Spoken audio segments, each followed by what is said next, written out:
Hi friends, சகலை with ரகலை சேனலுக்கு உங்களை அன்புடன் வரவேற்கிறேன். இன்றைக்கி நம்ம பார்க்க போகிறது ரம்ஜான் ஸ்பெஷல் நாட்டுக்கோழி பிரியாணி. இது வரைக்கும் எங்கள் சேனலை சப்ஸ்கிரைப் பண்ணாதவங்க மறக்காமல் சப்ஸ்கிரைப் பண்ணிடுங்க. பக்கத்தில் இருக்க பெல் ஐக்கானையும் கிளிக் பண்ணிக்கோங்க. இப்போ பிரியாணி பண்ணுறதுக்கு பாஸ்மதி ரைஸ் 600 கிராம் எடுத்துருக்கோம். ஒரு காப்படி ஒன்றும் வீசம்படி ஒன்றும் எடுத்துருக்கோம்.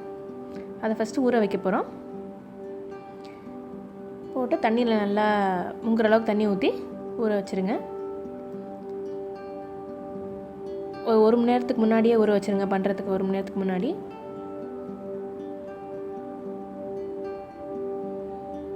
அதுக்கப்புறம் அரைக்கிறதுக்கு தேவையான மசாலுக்கு வந்து க்ரீன் சில்லி 3 எடுத்துருக்கோம். ரெட் சில்லி ஒரு 8 எடுத்துருக்கோம். சின்ன வெங்காயம் வந்து ஒரு 8 எடுத்துருக்கோம். பூண்டு வந்து ஒரு 7 எடுத்துருக்கோம். இஞ்சி வந்து ஒரு சின்ன பீஸ் எடுத்துருக்கோம். அப்புறம் மல்லித்தலை வந்து ஒரு கைப்பிடி அளவு, புதினா வந்து ஒரு கைப்பிடி அளவு. இது எல்லாத்தையும் போட்டு அரைச்சிக்கிறோம். ஒரு பேஸ்ட் மாதிரி எடுத்துக்கோங்க. அதுக்கப்புறம் சிக்கனை வந்து நாட்டுக்கோழியை வந்து நம்ம வந்து மஞ்சள் பொடியும் மிளகா பொடியும் போட்டு மேரினேட் பண்ண போகிறோம். கொஞ்ச நேரம் நல்லா கிளறி விட்டுக்கோங்க. எல்லா பீஸ்லையும் நல்லா ஒட்டிகிட்டு இருக்க மாதிரி நல்லா மேரினேட் பண்ணி வச்சுக்கோங்க. அதுக்கப்புறம் ஒரு குக்கர் எடுத்துக்கோங்க. அதில் கொஞ்சம் நெய் ஆட் பண்ணிக்கோங்க. அப்புறம் எண்ணெய் ஆட் பண்ணிக்கோங்க. ரெண்டுமே சேர்த்து ஆட் பண்ணிவிட்டு இப்போ வாசனை சாமா போட்டு எண்ணெயில் போட்டு வைக்க போகிறோம். பிரியாணி இலை போட்டுக்கோங்க 2. கல்பாசி கொஞ்சம் போட்டிருக்கேன். அப்புறம் கிராம்பு ஒரு 6 போட்டிருக்கோம். அப்புறம் பட்டை ஒரு துண்டு போட்டுக்கோங்க. அன்னாசிப்பூ ஒரு 6 இதழ் எடுத்துருக்கோம். அப்புறம் ஏலக்காய் 3 போட்டு வதக்கிக்கோங்க நல்லா. அதுக்கப்புறம் நல்லா வதங்கினதுக்கப்புறம் பெரிய வெங்காயம் வந்து 2 வெங்காயம் வெட்டி வச்சுருக்கேன். அதை போட்டு நல்லா வதக்கிக்கோங்க.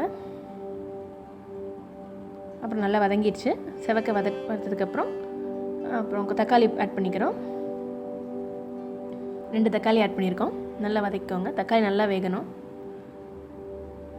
நல்லா வெந்துச்சு. இப்போ நம்ம வந்து சிக்கன் ஆட் பண்ண போகிறோம். நல்லா மேரினேட் ஆகிடுச்சு சிக்கனு. எல்லாத்தையும் ஆட் பண்ணிக்கோங்க. சிக்கனை ஆட் பண்ணிவிட்டு நல்லா கிளறி விட்டுக்கோங்க. அப்புறம் நம்ம அரைச்சி வச்ச மசாலா ஆட் பண்ண போகிறோம். இப்போ ஆட் பண்ணி நல்லா கிண்டி விட்டுருங்க. எல்லா சிக்கன்லேயும் கோட்டார மாதிரி கிண்டி விட்டுருங்க. இப்போ தயிர் ஆட் பண்ண போகிறோம். தயிர் ஆட் பண்ணுறதுனால நம்ம சிக்கன் வந்து சாஃப்ட் அண்ட் ஜூஸியாக இருக்கும். நல்லா கிண்டி விட்டுக்கோங்க. இப்போ நம்ம பிரியாணிக்கு ஏற்ற மாதிரி தண்ணி ஊற்ற போகிறோம். இந்த காப்படி டம்ளரில் வந்து 2 இது ஃபுல்லாக ஊற்றணும். நல்லா கிண்டி விட்டுக்கோங்க. சிக்கன் வேகிறதுக்கு முன்னாடி கொத்தமல்லி ஒரு கைப்பிடி அளவு, புதினா ஒரு கைப்பிடி அளவு போட்டு அதோடய சேர்த்து வேக வச்சா நல்லா வாசமாக இருக்கும். அப்புறம் உப்பு தேவையான அளவு சேர்த்துக்கோங்க. அரிசிக்கும் சேர்த்து உப்பு போட்டுருங்க. இப்போ நல்லா கிண்டி விட்டுக்கோங்க. இப்போ நம்ம சிக்கனை வேக வைக்க போகிறோம். குக்கரை மூடி ஒரு 5 விசில் வேக வைக்க போகிறோம். குண்டு போட்டுக்கோங்க. இப்போ நல்லா விசில் வந்துருச்சு. சிக்கன் நல்லா வெந்திருக்கும்னு நினைக்கிறேன். பார்ப்போம்.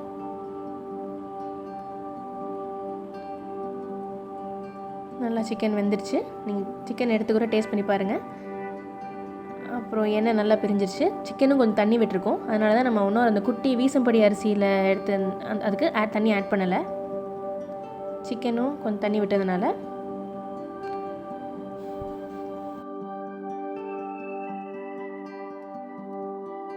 இப்போ கொதிச்சோடனே பிரியாணி அரிசி ஆட் பண்ண போகிறோம்.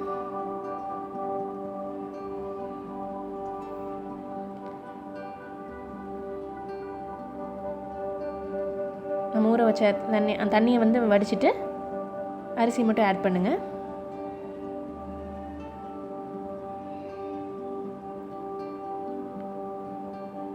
கரெக்டாக 1 மணி நேரம் ஊறினதுனால நல்லா உதிரியாக வரும் நம்மளுக்கு அரிசி.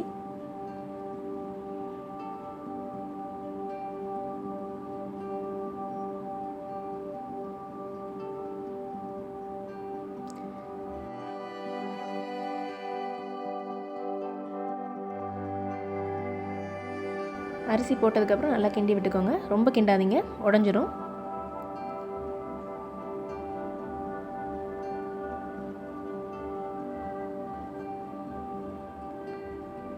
இப்போ வந்து நல்லா உப்பு எல்லாமே பார்த்துக்கோங்க.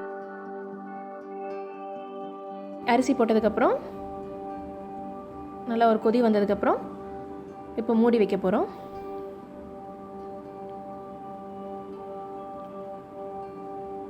மூடி வச்சுட்டு கேஸ் பிடிச்சோடனே சிம்மில் வந்து ஒரு 5 மினிட்ஸ் வச்சுட்டு ஆஃப் பண்ணிடலாம்.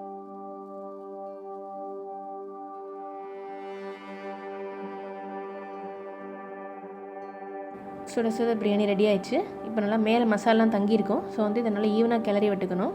நான் இதை வந்து ஒரு ஹாட் பாக்ஸில் எடுத்து வைக்க போகிறேன்.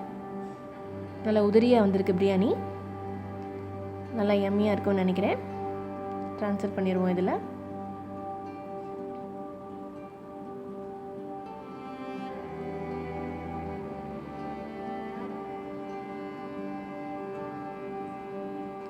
இது வந்து நம்ம ரம்ஜான் ஸ்பெஷலுக்காக நாட்டுக்கோழி பிரியாணி பண்ணியிருக்கோம்.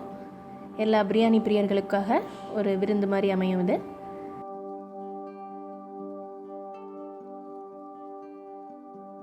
இந்த நாட்டுக்கோழி பிரியாணியை நீங்கள் எல்லோரும் வீட்டில் ட்ரை பண்ணிவிட்டு எப்படி வந்துச்சுன்னு கமெண்ட்ஸ் பாக்ஸில் உங்கள் ஃபீட்பேக்கை தாங்க.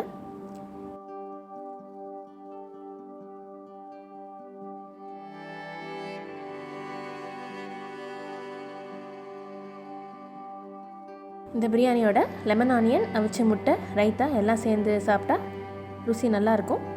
ஹோட்டலில் சாப்பிட்ட மாதிரியே இருக்கும். நீங்களும் ட்ரை பண்ணுங்கள். இந்த வீடியோ உங்களுக்கு பிடிச்சிருந்துச்சுன்னா லைக் பண்ணுங்கள், ஷேர் பண்ணுங்கள், சப்ஸ்கிரைப் பண்ணுங்கள்.